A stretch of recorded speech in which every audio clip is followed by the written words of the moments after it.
Bernie Meyerson, Chief Innovation.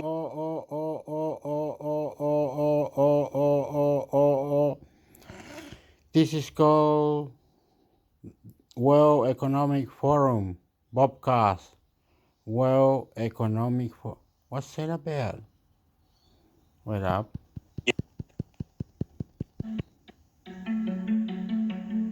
I'm a real believer. Gather and transmit data. Integrated sensing and comms is just that. So that is the key. This isn't going to be some huge parabolic antenna. This is going to be a literally unobtrusive surface that you will probably not be aware of, which is a good thing. And the main benefit is power saving, or are there other benefits from this? Many benefits. Remember that you have to transmit a certain amount of data. If it reads around you. All right, AI, good. AI, text to video, good. AI, subtitles in Spanish. It'll read it out for you. It'll transform the movie into a Spanish. It'll get it all the English words in, and the character will be talking in Spanish. Be dub. It will do things that are creatable for bands to internet system, a band system, updating system, like new phone, the Samsung 25 or whatever, Ultra, the Ultra 20, what I got, the Ultra, a bands. They're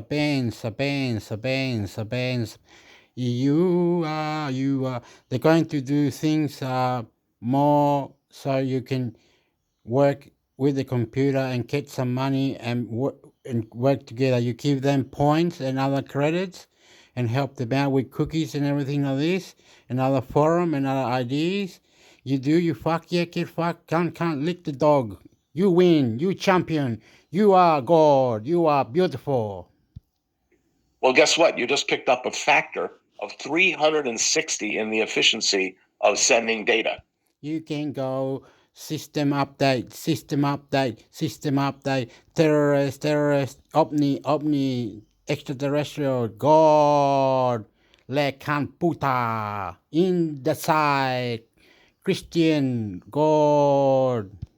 And that is an enormous benefit. So that the whole point of these surfaces is that you actually are starting. You go and get fucked. Question, listen and reply. Parenthood. I love you. Money. America. Get the ability to, on a global scale, literally, whether in a factory or whether using cellular, you can actually steer the signal to where you want it to go, which means you can use vastly less power because a larger fraction of what you transmitted actually arrives where you want it to be. And you've done this for years. People basically make these, let's say, 3 meter across parabolic mirrors. They point at the sun and focus the sun down to a little tiny region where you can boil water just using solar energy. It's the same exact idea, except it's dynamic. It isn't a fixed surface. It's a surface that you literally can use to steer the energy in any direction you want and thereby save an enormity of power, and interference goes away. And this can be done on any surface. So this is coming. They used to do this electronically, but it's very complex. They actually have flat surfaces where they have individual electric elements. And what they do is they delay the time those elements report back what they're seeing. So it makes the surface look like it has a shape and can receive more information from a direction. Yes, I understand, sir, but we humans need to cultivate or something. How to get that? How do we do that? How we make that into that to it? Japan, China, America, microchips, extraterrestrial, other form of intelligent. I love you. Very nice people out there. Very good. Help. As you help yourself. Inner reaction, you, them, everybody. Help. More.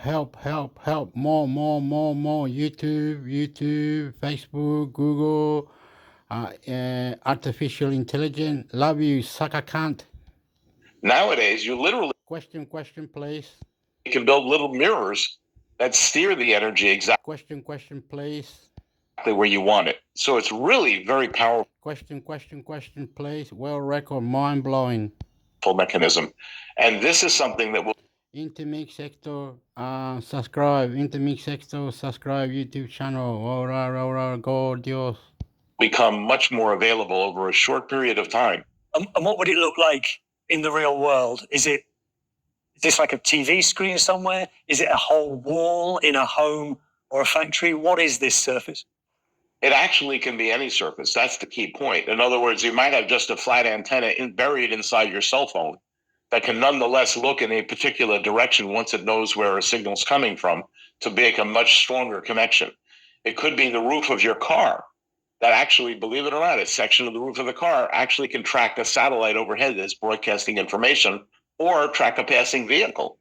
Literally any surface can be adapted to the technology.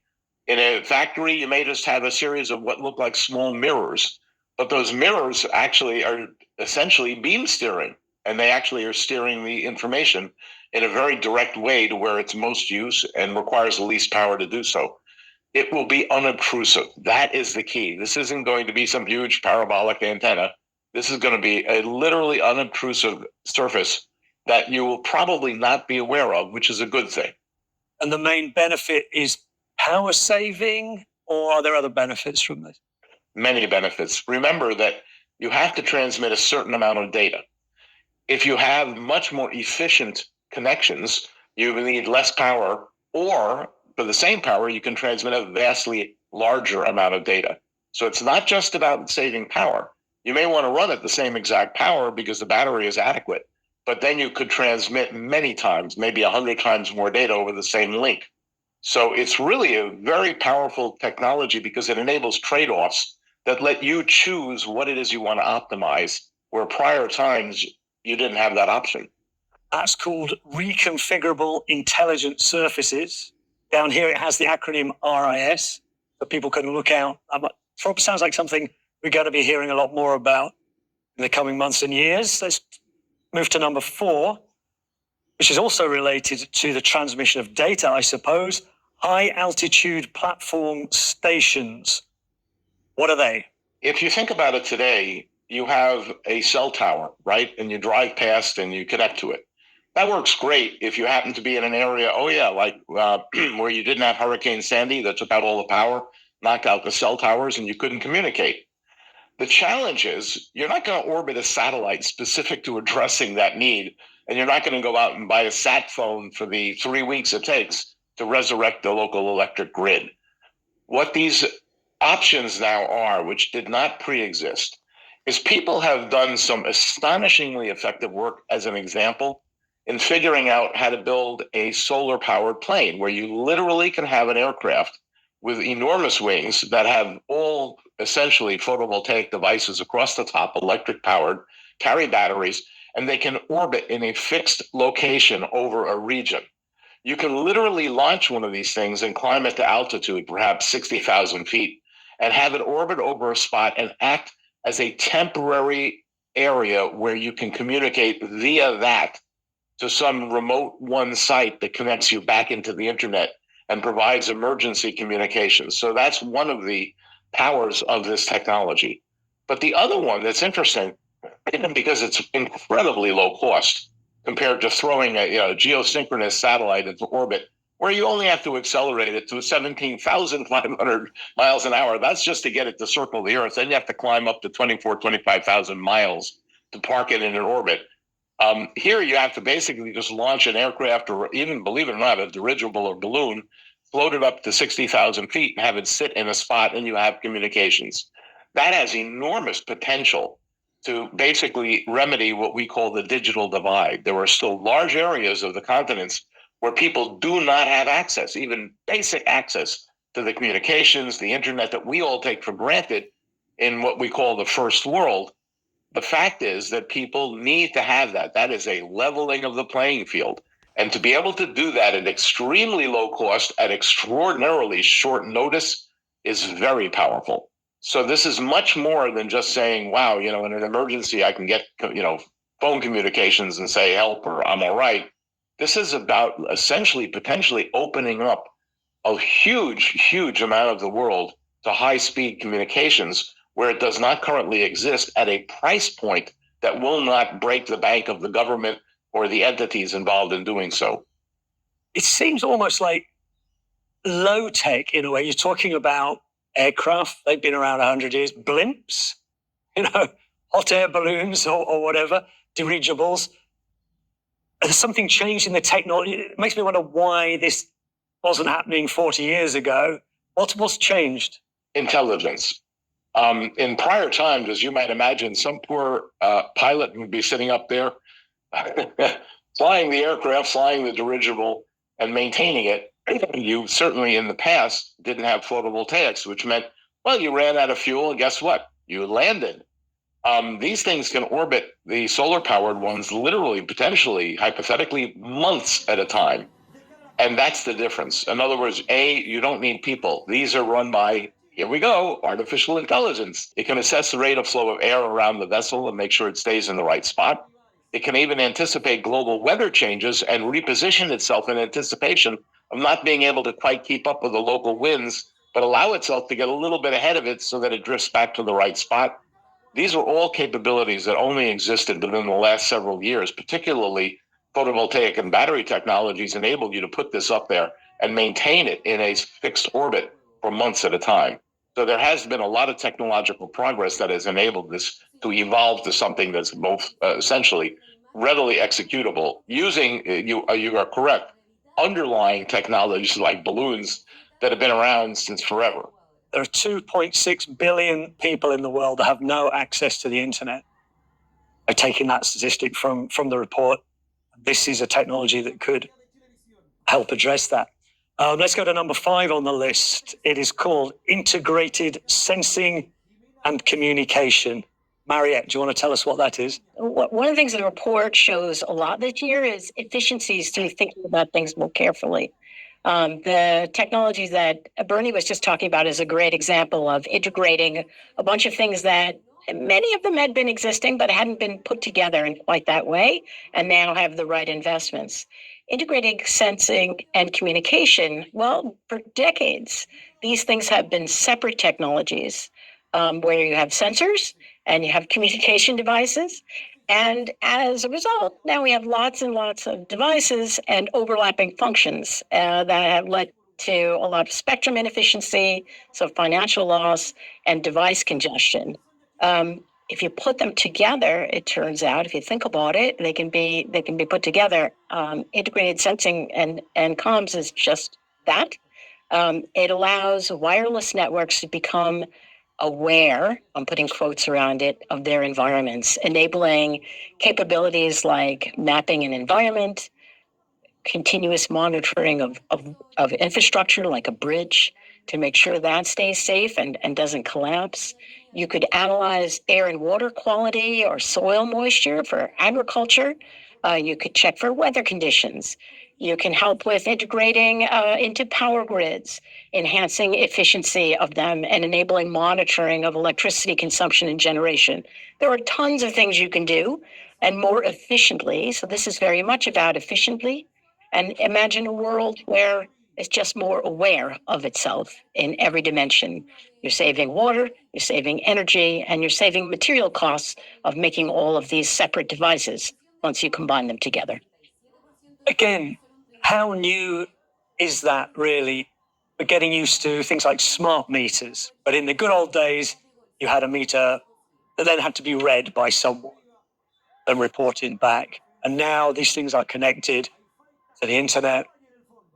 Obviously, that's the one we see. There must be countless other applications that this could be used for.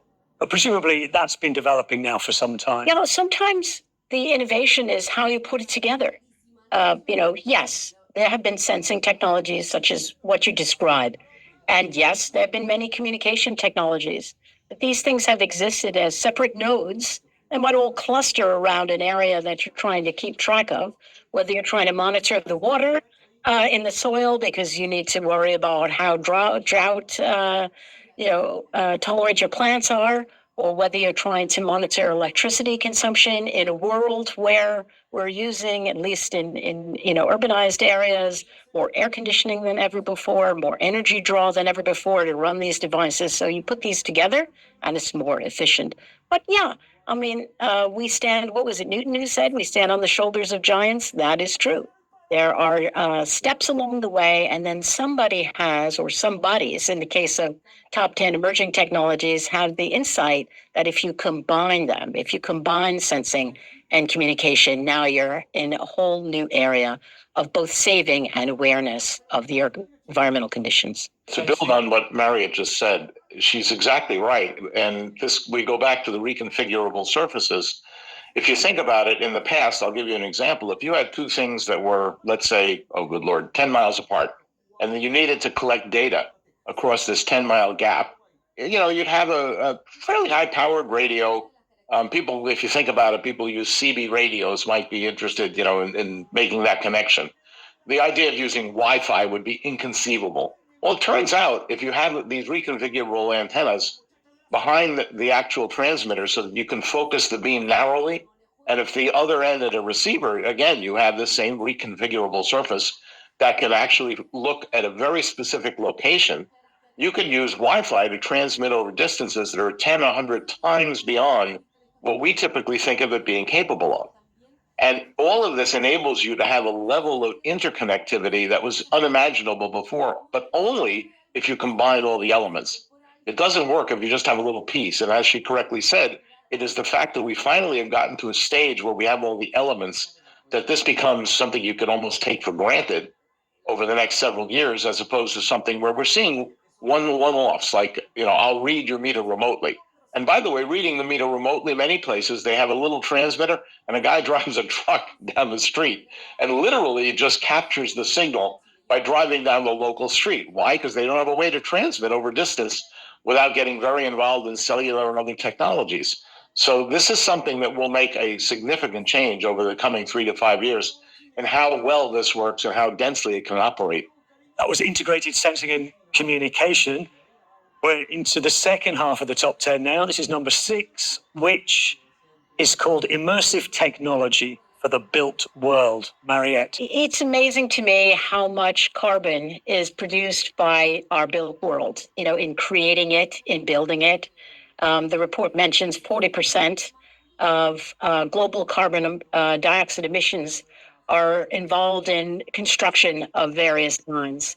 And despite that footprint, construction industry is because it is a large industry, has been difficult for it to adapt to digital innovations.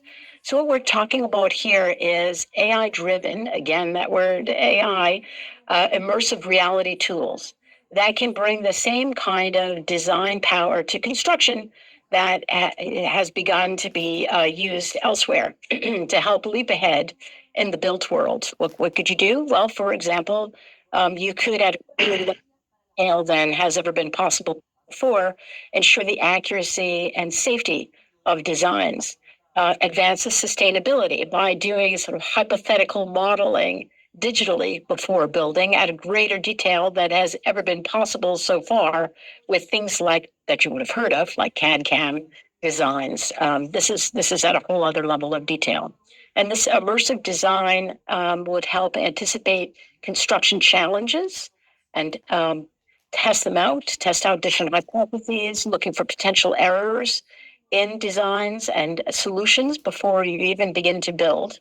Another thing that is a positive aspect is digital twins. These can model, which are widely used elsewhere in industry, can finally be brought to construction technologies and help simulate proposals for urban development. And industry also suffers from labor shortages in the construction industry. In the US alone, the report mentions that by next year, by 2025, the industry is going to have to bring on another 500,000 workers just to keep pace, and that's just in the US. If you can be more efficient in the first place with the designs, then you save some of that human power to deploy elsewhere. Again, a theme of the World Economic Forum's report this year is one of efficiency. Is this in some way related to the metaverse? Virtual reality and augmented reality, you can build theoretical but very immersive, very almost tangible version of a building before you actually put down the bricks and mortar. Yeah, it is. And the next step for this, which is coming just a tad bit farther down, would be text to design. So where you could verbally describe or write in there, describe how the building should look, and it could spec it out for you, which is an amazing thing to think of and within our reach in the next decade or so. That was immersive technology for the built world. Number 7 on the list is elastocalorics. Where's the stress, Bernie? How do you pronounce that? You did. Elastocalorics. You did a fine job. Good. Think about a yoga for metals. The reality. Okay. One of the challenges today, particularly given the sea change in our environment, where you're talking about, heat warnings now that exist across the U.S. certainly on such a regular basis as to tell you that things are getting a little tough. The use of air conditioning and the cooling done by it is very stressful in terms of energetics and in terms of environmental impact, because you need to use various fluids that are not necessarily environmentally friendly. And there's not an efficiency yet that people are very comfortable with. There has been a lot of work recently in how do you make the most efficient way to pump heat from one place to another. Remember that air conditioning, all it does really is transfer heat from in your house to outside. And if you have a heat pump, it's designed to be reversible, so it takes heat from outside, brings it inside. Okay. It does that now through a series of very complex elements, which are basically fluid-based. And the struggle is, what's next? Well, people discovered something really interesting. And it sounds too good to be true. There are certain metal compounds, typically, for instance, nickel titanium. If you squash it, and I'm not talking about, step on it. We're talking about hydraulics crushing it. The thing actually gives off a bucket of heat. Then when you let it relax, it absorbs a lot of heat. Well, guess what? That sounds an awful lot like a heat pump. And that's exactly what people are looking at it for, because if you think about the physical simplicity, all you're doing is using hydraulics to scrunch metal to give heat off. And then when you relax, well, it cools down. The trick would be, of course, if you're looking to air conditioning something, you literally crush this block of metal and you're blowing air where the heat that comes out of it, you're blowing the air out into the outside environment. And then when you relax it by eliminating the forces crushing it, it cools dramatically, and then you blow air over it into the environment you want to cool. This is literally a way of simply moving heat from one place to another by only stressing a piece of metal. And there's a ton of work going on here if you look around, because people are finding it's extremely efficient. Now, it's not without its challenges, right? Notice what I said. You're crushing it at enormous forces. Here's the good news. Hydraulics have been around a really long time. And so people do know how to put, if you ever go into a garage and you watch somebody lift your car off the ground with a single finger, well, welcome to the world of hydraulics. All you're doing is pumping literally an oil under a piston, and it picks up your, car. This is a well-known technology, and applying it when you find that you can actually make a cooling system out of using the same technology to simply squash a piece of metal is damn impressive. Now, I made it very simple. I said it's, nickel titanium alloy. The truth is people mix all kinds of other metals into the nickel and into the titanium to make it more efficient. But this is a completely novel way of transferring heat from one place to another. It has not existed before. And yet, as Marriott said very well at the beginning, one of the new things we did as part of the World Economic Forum's interface is we actually looked at the rate of growth of work in a particular area.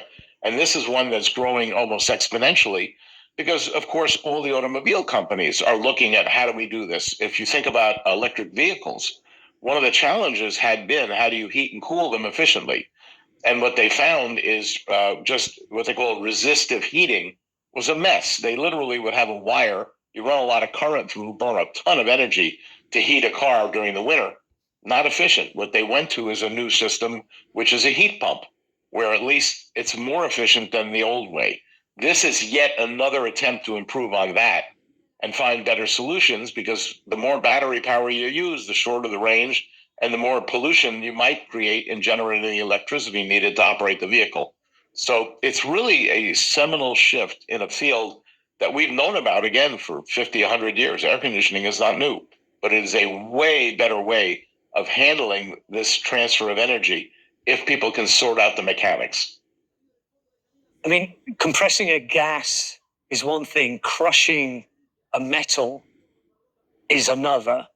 Doesn't it take a massive amount of energy to actually get this to work? Oddly enough, no. The reason is, yes, it takes a lot of oomph, shall we say, to squash a piece of metal. Here's the good news. When you unsquash the metal and you let it relax, you can recover a lot of that energy. It's kind of like a car. If you think about an electric vehicle, what makes it so efficient is you're going down the street, you stop at a light. You step on the gas when the light changes, and off you go. You accelerate to 30 miles an hour. Then, of course, the next light turns red and you stop. If it's an electric vehicle, the electric motor that accelerated you to 30 now becomes a generator, and they actually use it to... Oh, it cuts it, does it? Oh, fuck this. 25 billion. With a B. That's how much is important to generative AI startups just this year. Insane, right? Yeah. It's mind-boggling. And it's everywhere you look, AI this, AI that. So today, we're doing a deep dive to cut through the noise. It really is more than just hype, though. I mean, the technology at the core here, it's revolutionary stuff. Totally. But are these companies all hype and no substance? That's what we're here to find out. And I think what's really interesting is to see how these startups, each one we'll talk about today, how they fit into the wider AI landscape. Love it. Okay, so 3 names keep popping up. Hugging Face, Anthropic, then there's Cohere, heard of them? Definitely. They're all making serious waves, each with their own little niche. All right, so first up, Hugging Face. The article we've got says their revenue, are you ready for this? It's exploded, like over 100x growth. What is going on there? Hugging Face, they're interesting. They made themselves the place to be, for the whole AI community. Really? It's all about open source. Think giant platform. Everyone's sharing models, data sets, code, the works. So they're like the team players of AI. Exactly. Like a big open lab, but online. And developers, they're loving it. This could be as big as, remember when Linux took off? Same idea. Yeah. Just shaking up how we build AI. And with the revenue to prove it's working? Wild. Okay, shifting gears to Anthropic now. They're laser focused on AI safety. Like the AI watchdogs. Yeah. Yeah, you could say that. Yeah. For them, it's all about ethics, making sure AI is developed responsibly. They even did this thing called the Red Teaming Challenge. That was in the article. Yeah. What is that? Like AI Fight Club? Haha. Not quite. It's actually from cybersecurity. Basically, you try to hack into your own systems. Anthropic, they did that, but with AI. They wanted to see how these big language models, like ChatGPT, how they could be tricked or manipulated. So they find the weaknesses before someone with bad intentions does. Exactly. And that's crucial, right? I mean, AI is becoming so powerful, we have to understand the risks. No robot uprisings, please. Okay, last but not least, Cohere. Seems like their whole thing is being the AI gurus for businesses. Yeah, they're all about making AI practical, for companies that don't have their own AI teams. Makes sense. Natural language processing is their specialty, NLP. So they make these custom solutions. Say you're a business and you want to automate your customer service. Bam, Cohere builds you a chatbot. That's so interesting. 3 companies, all doing AI, but totally different approaches. Hugging Face is about collaboration, Anthropic, they're keeping things ethical, and then Cohere is bringing it to the masses, or at least to businesses. And if you look closely, you can really see how those approaches reflect these bigger trends we're seeing in AI overall. And that is the perfect transition. So we've met our AI all-stars, but now let's zoom out, right? Look at the bigger picture here. Generative AI, AI safety, open source. These were all in the article. Why are they important? They're huge EE. This isn't just like trendy jargon. This is how AI is being built, how it's being used, even how people think about it is changing. Okay, so first up, generative AI. It's everywhere, but what does it actually even mean? It's about machines that create, not just analyze data, but make something new. Text, music, images, you name it. So we're talking like AI making a painting or writing a song. Exactly. Or designing a building or coming up with a new drug. It's mind-blowing. No wonder everyone's freaking out. But with AI getting so creative, how do we make sure it's, used for good, which I guess is where AI safety comes in. Right. And it's bigger than just, oh no, the robots are going to take over. No, a little concerning. Right. But it's really about the everyday stuff, making sure it's ethical. Ethical how? Give me an example. Think about hiring. You could use AI to make it more efficient, right? Sounds good. Yeah. But what if it learned from biased data? Now you've got an AI that's actually making things worse, even if you didn't mean to. Yikes. Exactly. And that's just one thing. Then there's data privacy, being able to understand how the AI makes decisions, making sure it's fair for everyone. It's complicated. We need more companies like Anthropic then, huh? Big time. But the good news is people are paying attention. There are more guidelines being created. AI is becoming more transparent. It's a process. Good to hear. Okay, so we've got AI that can create, we've got to make sure it's ethical. Where does open source fit into all of this? Okay, so open source is interesting because it goes against how tech used to be. Yeah. Everything was secret. But now you've got companies like Hugging Face. They're sharing their tools, their research, everything. So less competition, more like everyone working together. Yeah. The idea is if we all share what we're doing, AI gets better faster. I get that. But are there downsides? Of course. Quality control can be tricky. You always worry about someone using it for the wrong reasons. And how do you make money when everything's free? Right. Trade-offs. Always. But open source, it's a big deal in AI. No doubt about it. Okay, so those are some massive trends. Looking ahead, what's next for AI? Are you allowed to replay on the soccer? Ah, that's funny. How do you do that?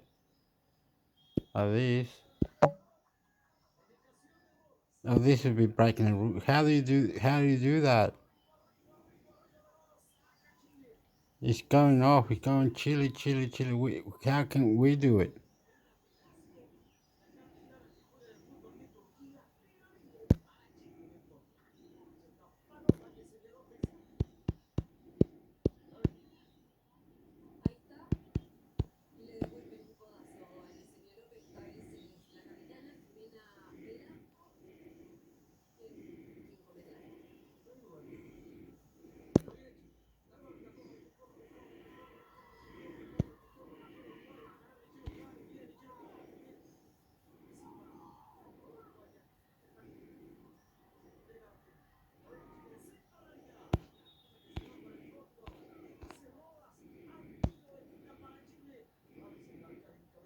And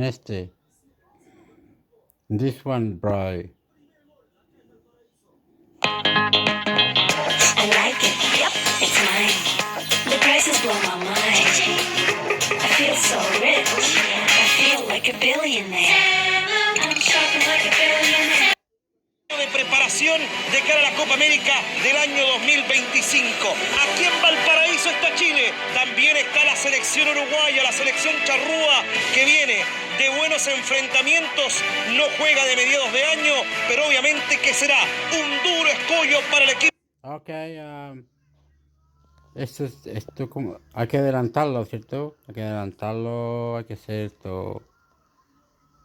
¿Cómo se corta?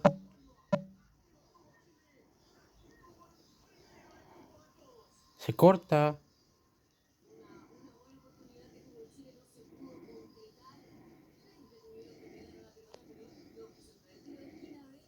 ¿Por qué tiene eso? Tiene eso. Tenía eso. Eso era todo. Reacción, reacción, Soy intermixhector. Y este es ¿cómo que se llama? El canal se llama Chilevisión. Chilevisión, ¿cómo eso? ¿Cómo eso? Chilevisión, mira. Chilevisión. Ok, vamos aquí adentro. Upa la apo a upa ha hey yo para yo upa yo pa tuta para parum. Yo soy de Australia. I'm from Australia, chileno. Okay, vamos a ver lo que tiene que ver. Oh, so intermixhector, subscribe.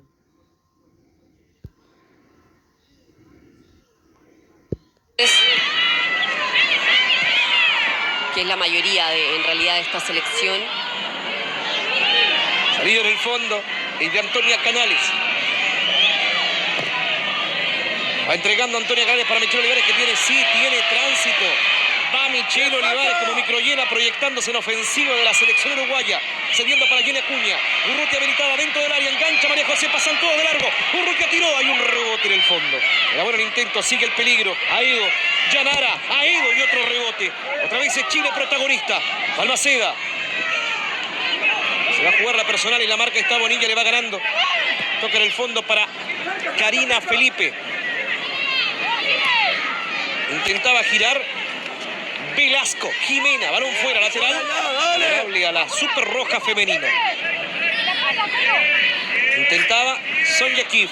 Otra vez tenemos lateral para Chile. Un costado del banco de don Ariel Longo.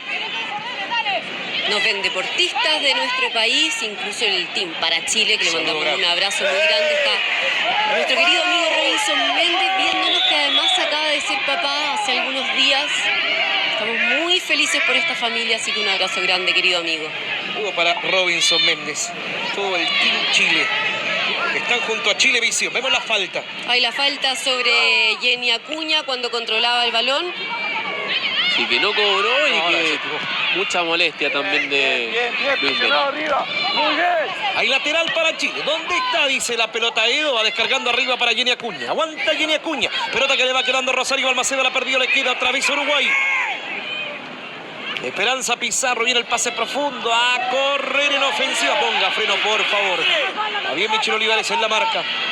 Viene Aquino. Bien por Michelle Olivares. Grande Michelle. Salida y tocando la pelota para que aparezca Urrutia. Tiene que ir atrás con Nayarit López. La gente pide más en el equipo de Lucho Mena. Jenny Acuña. Se va a proyectar Rosario Balmaceda. Viene Rosario Balmaceda, le da un bote que la traiciona. Pelota esquiva, se va por un costado a la imagen. La toma del Elías Ricardo Figueroa Brandes desde la parte alta de Valparaíso. El Cerro Playa Ancha. Solange Lemos. Combinaba la pelota con Esperanza Pizarro. Viene Lemos en la marca, está Rosario Balmaceda. Solán Lemos. Esperanza Pizarro. Aedo que intenta ganar. Viene el centro arriba. Segundo palo. Despeja Michelle Olivares. Le queda Uruguay. Tranquilidad absoluta para que salga con la pelota y venga avanzando Millaray Cortés. Pase profundo. Viene Chile. Correr Sonia Kif. Vamos Sonia Kif. Hermano con el bloque defensivo uruguayo. 67 de partido. Entrega para Yanar Aedo. Aedo para Sonia Kif. Falló el avance chileno. Jugará Uruguay en el fondo. Si nos cuidamos juntos, todas y todos ganamos. Arts. Para cambio en Uruguay, amigo mío.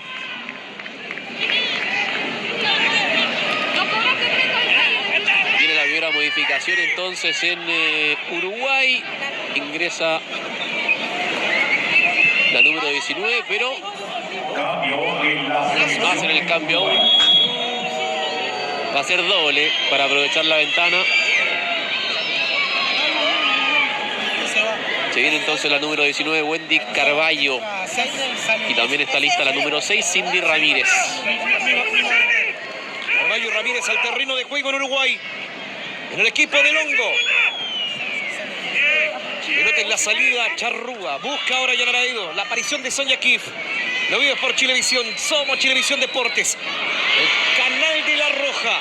Hace profundo, está habilitada. Viene frente a la portera. Que está muy bien Antonio Canales. Cuando llegaba Belén Aquino.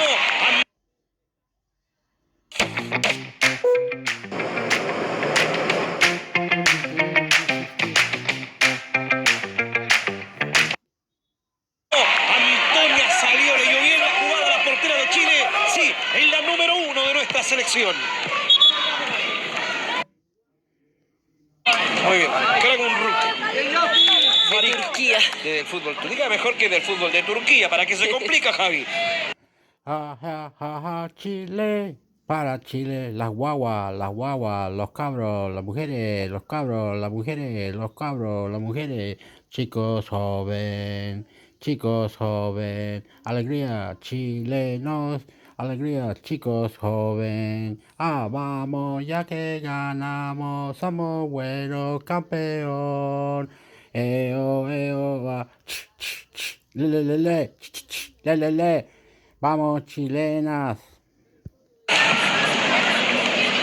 Y le entrega la jineta de capitana, me parece que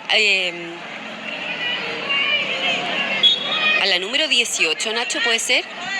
No. Una de las centrales. A una de las centrales. Me parece que es Dayana Farías, número 3. Así es. Muy bien, tome nota ahí. Apunte. Farías como capitán en la selección uruguaya. Tenemos 74 de partido, balón en medio terreno. Aquí no cantamos goles, estamos 0-0. Pelota afuera y lateral para Uruguay. Cuidado atrás, ojo atrás. Cuidado, Michi.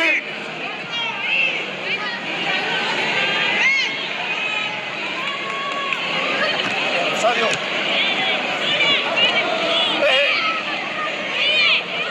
Ojo con la número 2. Cuando viene largo arriba, correr en ofensiva Chile. Quería llegar Urrutia, me parece que hay falta, llega tarde. Dayana Farías, es para pintarla de amarillo, Nacho. Así es, tarjeta amarilla para la capitana de Uruguay, Dayana Farías, la número 3. Y está muy complicada Stephanie Lacoste aquí en el campo del terreno de Chile. Ojo. Sí, se está complicando todo. Justamente la nueva capitana de Uruguay, Dayana Farías, que se calienta un poquito más de la cuenta cuando está María José Urrutia en el piso. Teníamos también justamente a Stephanie Lacoste, muy complicada en esa última jugada. Pierden el aire, me parece, ambas. Ahí la vemos. Esta es la jugada de Cote Urrutia, que claro, le pegan directamente en el brazo, en la mano, recibe el golpe.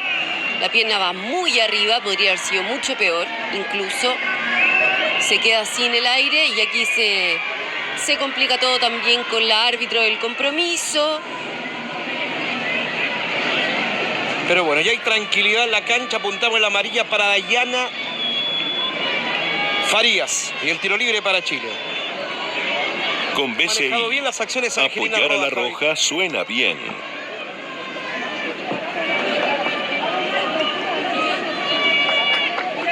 Decía, manejado bien las acciones la jueza del partido, Javi. Sí, ha estado bastante bien. No hemos visto ninguna polémica importante cuando además se vienen los cambios. Se viene Mari Valencia, la jugadora de Santiago Morning, y me parece que Gisela Pino. Sí, 2 modificaciones en Chile. Saber Urrutia, uno de los cambios.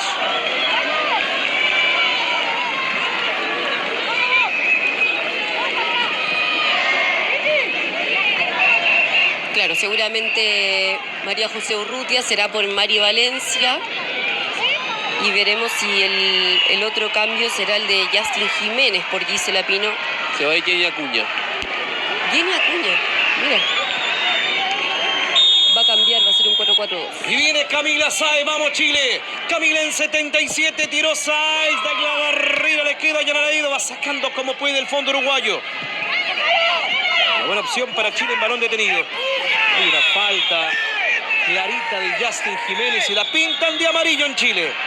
Sí, se gana tarjeta amarilla, entonces la número 6 de nuestro país, Justin Jiménez, amonestada.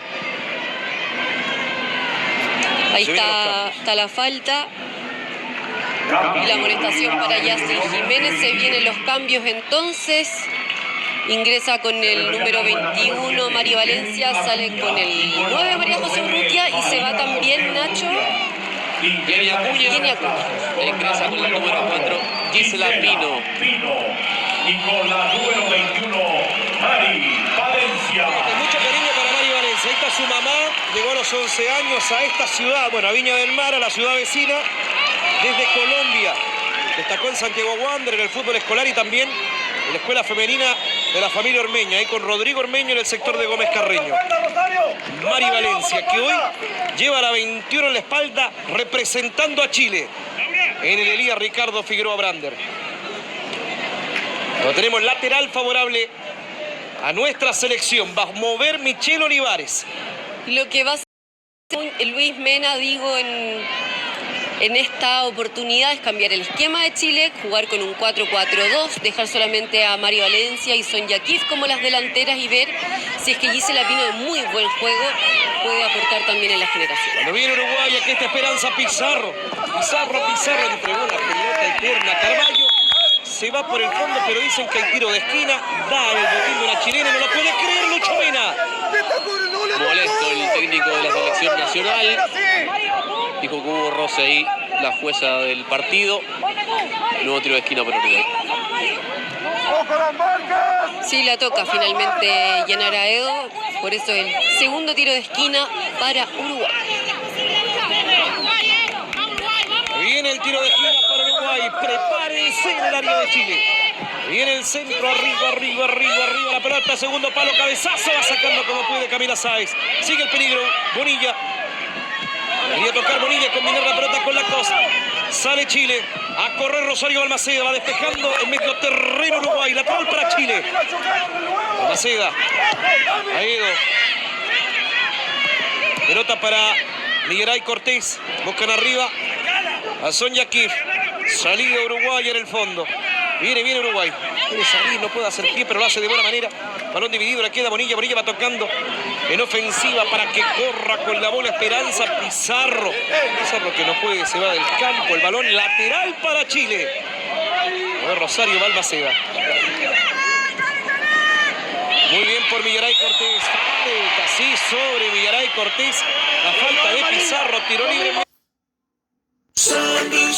Solar can now save you day and night with the SunBoost Home Solar Battery. Boost your savings even further with home solar batteries now available. Rather than sell your excess solar energy during the day, adding a solar battery lets you store it for peak high-cost periods at night. Start breaking free from the grid with a home battery from Australia's largest solar company. On sale now. Call 1300 SunBoost. SunBoost, get those energy bills reduced.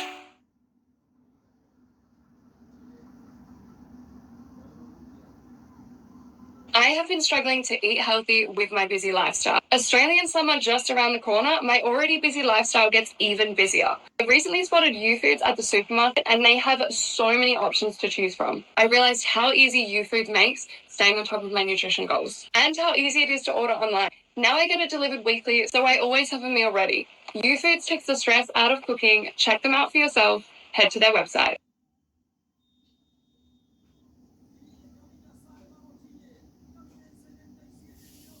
Medio terreno para el equipo de todos.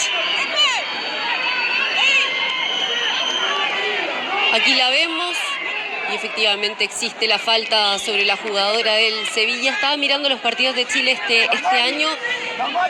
Me encantaría que pudieran jugar amistosos el próximo contra Argentina. Ya, usted está poniendo ese desafío en la mesa. Sí, vamos. Porque Chile ya jugó con Paraguay, con Ecuador, sabemos que estaba un par de peldaños más arriba de Perú y de Bolivia, pero hay una selección que ha mejorado muchísimo y que no sé qué tanto más arriba estará de nosotros que la de Argentina. Sabemos y está clarísimo que Brasil está mucho más arriba y Colombia probablemente también. Tuvieron un buen mundial el último, llegaron hasta, me parece, semi-cuartos del mundial sub-17, están proyectando muy bien el fútbol femenino. Y probablemente yo diría que van a hacer una buena Copa América. Pero Argentina es un rival que tal vez es más alcanzable. Me gustaría poder medirlas con él. Voy a mandar inmediatamente el mail. Pelota dividida, va sacando en el fondo Uruguay. A buscar Pilar González, Cindy Ramírez. Pelota en ofensiva, atenta está Antonia Canales. Se nos va el partido 81. 81 acá en Valparaíso. Busca Esperanza Pizarro. Gana muy bien Millaray Cortés. Se viene Millaray Cortés. Pasa profundo arriba para Mari Valencia. Larga entrega. Atenta está la portera Agustina Sánchez. Mira qué linda la imagen de Valparaíso. Y estos son los números, Javi. Ahí están los 11 remates de Chile. Solo 6 para Uruguay. Los pases se han equilibrado un poquito más, pero sigue siendo superior Chile. 14 faltas para las nacionales. 13 para las uruguayas y la posición se ha mantenido exactamente igual. Lo viene Mari Valencia. Saludos para doña Aurora Cubillos en Pichilé, moviendo Chilevisión. Mucha gente conectada, apoyando a la roja femenina. Cuando viene al área, la selección uruguaya. Bien por Chile, buena recuperación. Hay una falta. Inevitable la falta. Hay tiro libre y es de riesgo. La falta fue de Gisela Pino. Tiro libre de mucho riesgo al Pórtico Nacional. La vemos. Ahí. Clarita. Ay, sí. La toca abajo. Es clara la falta de Gisela Pino, la jugadora de la Universidad de Chile. ¿Sabes qué? Y hubo Nacho, una amarilla, ¿no? Sí, para Luis Mena, por reclamos. Ahí lo muestran. Muy bien. Nuestro director. Está hablando mucho, le dice. Ah, se ríe. Mucho menos. Y la amarilla. Se acordó de cuando jugaba él. Correcto. Y tiro libre para Uruguay. Pónganos con la portería de Chile. Frente a la pelota está Cindy Ramírez. Vamos, Antonia. Canales de gran partido vistiendo la camiseta de nuestra super roja femenina. Viene el tiro libre. Va la ejecución. Quiso sorprender, muy atenta Antonia Canales. Apareció el remate de Stephanie Lacoste. Muy desviado, palo izquierdo. Juega Chile en el fondo. Esta Navidad, Jumbo te da más para regalar. ¡Vamos, Chile!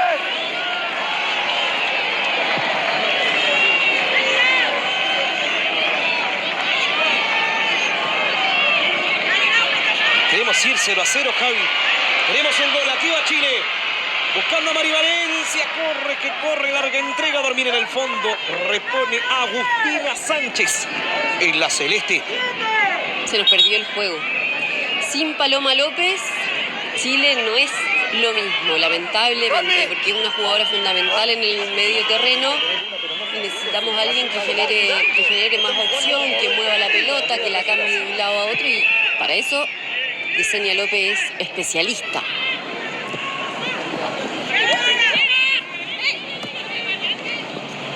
Y hoy nuestra especialista es Javier Naranjo en Valparaíso. Junto a Ignacio Miranda al borde del campo. En los últimos minutos de partido ahí en Valparaíso. Muy activo todavía los bancos, Nacho. Sí, mirando el reloj. Ahí el técnico de Uruguay, Longo, y también Luis Mena, brazos cruzados, pero dando instrucciones. Próximo desafío de Chile. ¿Cuándo y dónde ante Uruguay, Nacho? Sí, el día martes a las 6 de la tarde en Juan Pinto Durán se enfrentarán nuevamente a estas selecciones. Último partido del 2024. Cuando viene Chile, buscan a Cortés, va recuperando Uruguay. Pelota arriba en ofensiva. Vale que ganaste, Rosario, sin foul. Aguanta la bola. Sin foul. Wendy Carballo. La perdió, la va ganando Rosario Balmaceda. Vamos Chile. A Rosario. Buscaba Justin Jiménez. Va sacando primero Uruguay fuera por intermedio de Stephanie Lacoste. Lateral para Chile. Sáez. Ha ido. Camila Sáez. Ha ido. El cambio de frente. Va Michelle Olivares. Entregando para Mari Valencia. Valencia la personal. Vamos, Mari Valencia. Es atrás todavía. Es el fútbol de Chile. Ha ido. Yanara y el pelotazo profundo en ofensiva. Correría, pero era muy larga la entrega para Justin Jiménez. Va a mover Uruguay en el fondo en 85,30 de partido.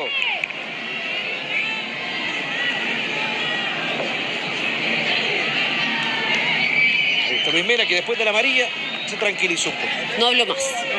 ¿Para qué? Muy bien, con una roja. Vamos a ver a Agustina Sánchez. Arriba en juego aéreo. Ganando Chile. Le quedaba Mari Valencia. Pelota ahora de Cindy Ramírez. A correr Uruguay, pero está muy bien. Cuando iba Bonilla al cruce, Nayaret López. El lateral para las charrúas. Ahí está Cindy Ramírez. Y ya llegamos a lo último del año, Grillo, no nos dimos. Este ha sido un año para Chilevisión Deportes increíble. Mira, te digo todo lo que tuvimos. Vamos. Amistosos internacionales de la selección masculina. Todo. Amistosos internacionales de la roja femenina. Todo. Tuvimos Copa América masculina.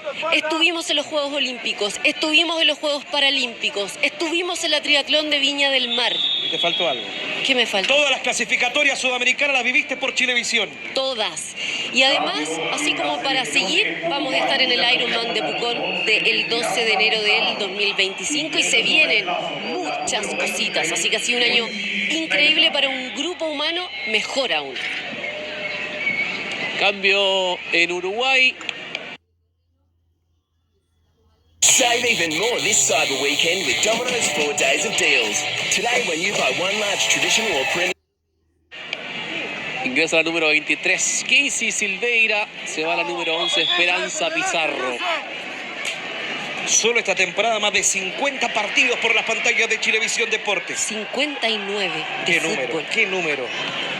Todo por Chilevisión. Y se viene un tremendo 2025. Acompáñanos cuando hay lateral arriba. Viene buscando Uruguay. Saca primero Camila Sáez. Se nos va el partido 87-30.